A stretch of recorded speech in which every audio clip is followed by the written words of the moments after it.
Hello mga ka-birds, kita niyo tong si Mimi, nagbabantay siya kasi may sakit ngayon. May konti tayong I don't know if it's flu.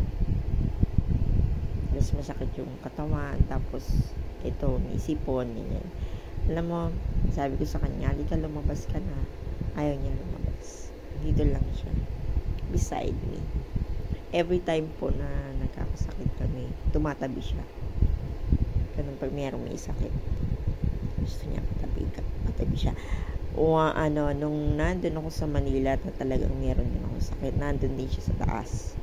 Umakyat siya sa taas ng bahay, nakabantay lang siya doon.